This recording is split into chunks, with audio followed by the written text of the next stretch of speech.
This is a screen that you're going to have to get familiar with. It's part of YouTube Premieres. This is everything you need to know about it. My time is up, so let's do this. vidIQ. vidIQ. vidIQ.com. In a nutshell, YouTube Premieres allows you to live stream your video on demand content. You upload a video, schedule it to publish at a future time and date, which then allows your biggest fans to all watch the video in unison, whilst commenting on it just like a live stream, and it allows you, the video creator, to take part in that conversation. The difference, of course, is that it's not a live stream, it's pre-recorded content. You're just there engaging with the conversation as the video goes live, and once the premiere has finished, it acts as a normal video on YouTube. Hello to all of you watching right now, and to all of you in the vidIQ community. My name is Rob. If this is your first time here in these glorious YouTube surroundings, we are indeed the YouTube tool and channel that aims to help you get more views in less time by educating you on your YouTube journey.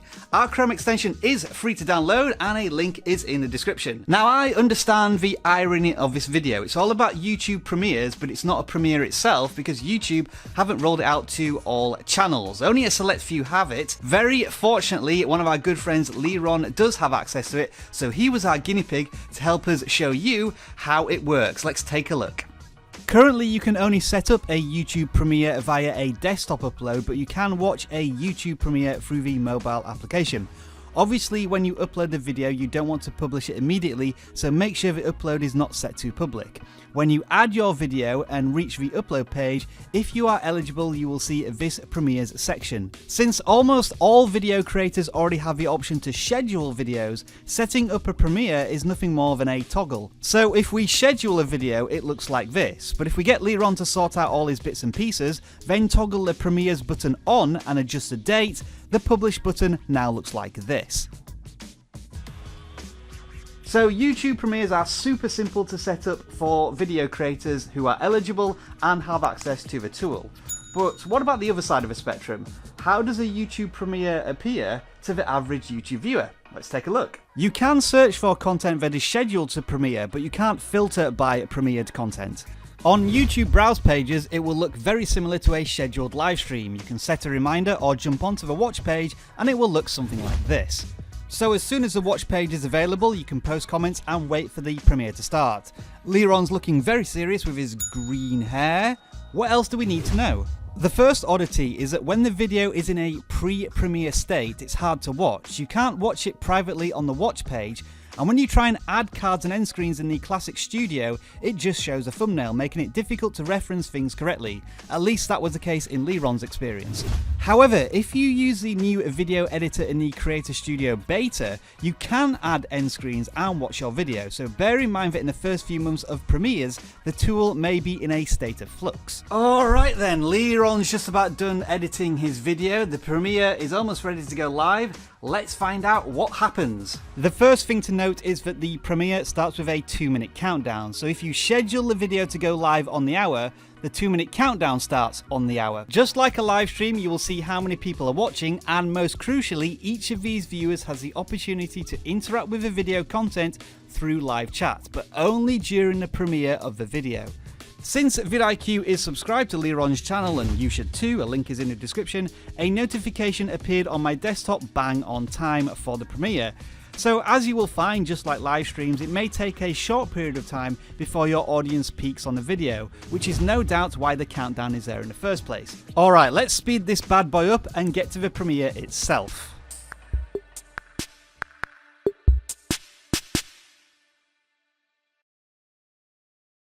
We love using our Chrome browser on our computer and our mobile phone.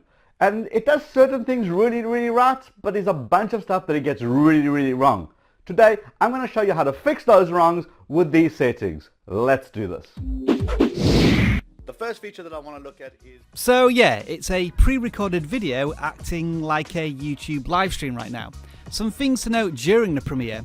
You can't scrub the video forwards, but you can scrub it back, but it doesn't tell you how long the video is. If you try and speed up the video, it may run fast for a couple of seconds before defaulting back to the normal speed, because essentially everybody should be watching exactly the same thing as it's running forward. All the chat conversation you see is linked to the video, just like a live stream, so viewers who watch the video after the premiere will see this chat, but they can't contribute to it. They can post comments as normal, however.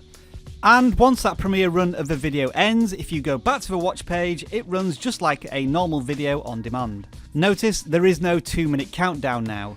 Oh, and instead of seeing when the video was published, you'll see when it was premiered. Now, in terms of the analytics, you don't get any of the real-time data you get from a live stream. All of the viewers from the premiere are automatically transferred into regular YouTube analytics. If you really wanted to look at the analytics just as the premiere finishes, you could go to the Creator Studio app on a mobile device, go to the video in question, and then even though it doesn't show any data for views or watch time, if you tap on the graph and then change the time frame to 60 minutes, you should be able to get an immediate feedback from the premiere, but it's not precise, I realise. Alright then, so those are the nuts and bolts, the guts, the everything you need to know part of YouTube Premiere's functionality. The next question is, should you use it if and when you have access to it?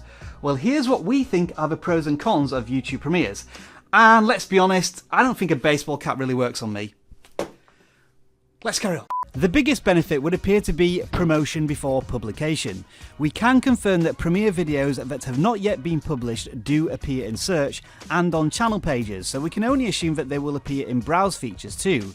So being able to condition your audience into knowing exactly when a video is released and being able to promote it as such, especially in the community tab, is very enticing. But this does lead to the question of how often should you use the Premiere tool? Imagine if everybody starts using it for all of their videos. The browse features, subscription boxes, channel pages, they're just going to be full of content that nobody can actually watch yet. So do you save the Premiere tool for special occasions? That's something that we're going to have to learn as video creators as more of us get access to this feature. On the flip side, being able to engage directly with your audience as it's being shown for the first time takes engagement to a whole new level. Imagine being able to talk to Christopher Nolan as you watch The Dark Knight Rises for the first time and have him actually respond. Now that just sounds cool. However, what if nobody turns up to your premiere? That might leave you a little red-faced. Now, Leron has a healthy 8,000 subscribers on his channel, but less than 10 people turned up for this premiere. There was still some good engagement, but as a video creator, you may feel a little disheartened if less than 0.1% of your audience is turning up for your content. Now, there could be many reasons for this. We asked Leron to do us a favour, so he quickly punched out a video. Maybe the audience weren't too interested in the topic, we just needed something that was going to premiere, and maybe it was posted at a time that's not familiar with Leron's audience. But the other potential worry is that these premieres perform like live streams, and if you've ever done a live stream, you will know that a very small fraction of your audience turns up for that live stream.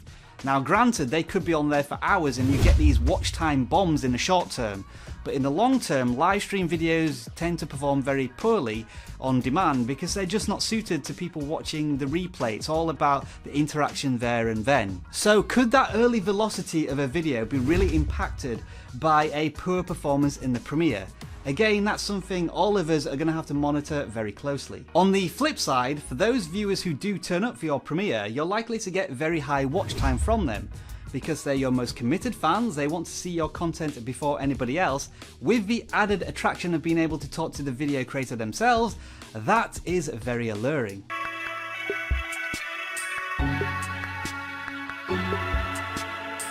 Yeah, this countdown to your premiere, as of time of recording, you can't switch this off, and you can't customize it to fit your own branding. On the plus side, premieres are very simple to set up with one toggle to click and a date to set up. And when the video is live, people can contribute super chats, so you can actually earn more money from that content even though it's not necessarily a live stream. But as a final caution to YouTube premieres, some content just isn't going to be suited to that style of release. Leron's video was a tutorial all about Chrome, and you would imagine that most viewers would want to pause the video, rewind or skip forward if they didn't find a tip useful, and Premieres just doesn't allow that. And it's also a long-term gain video. People aren't going to rush to watch this tutorial. It's going to be found more in search intent over a longer period of time as evergreen content. So again, consider that and how it applies to your content. And finally, and perhaps the most exciting news of all, YouTube themselves have said that Premieres will be available to all video creators. However, they are rolling it out, and you know what that means. And will it actually be available to all video creators?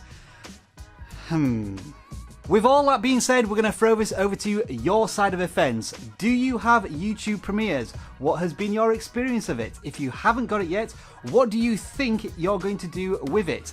And do you think this is a plus for the whole YouTube ecosystem? We'd love to hear your thoughts in the comments below. Now, this video wasn't sponsored by YouTube, but I did recently have a chance to go to the Creator Store in London, where, as you can see, I bought 1 or 2 pieces of memorabilia, including socks. Now that you know everything you need to know about YouTube Premieres, maybe you want to know more about YouTube hashtags as well. We've got an awesome video over here on the subject, and if you want to know more about general YouTube tips, tricks and news, we've got a playlist down here. Enjoy the rest of your video making day, and we'll see you on the rest of those videos right now. That is a wrap.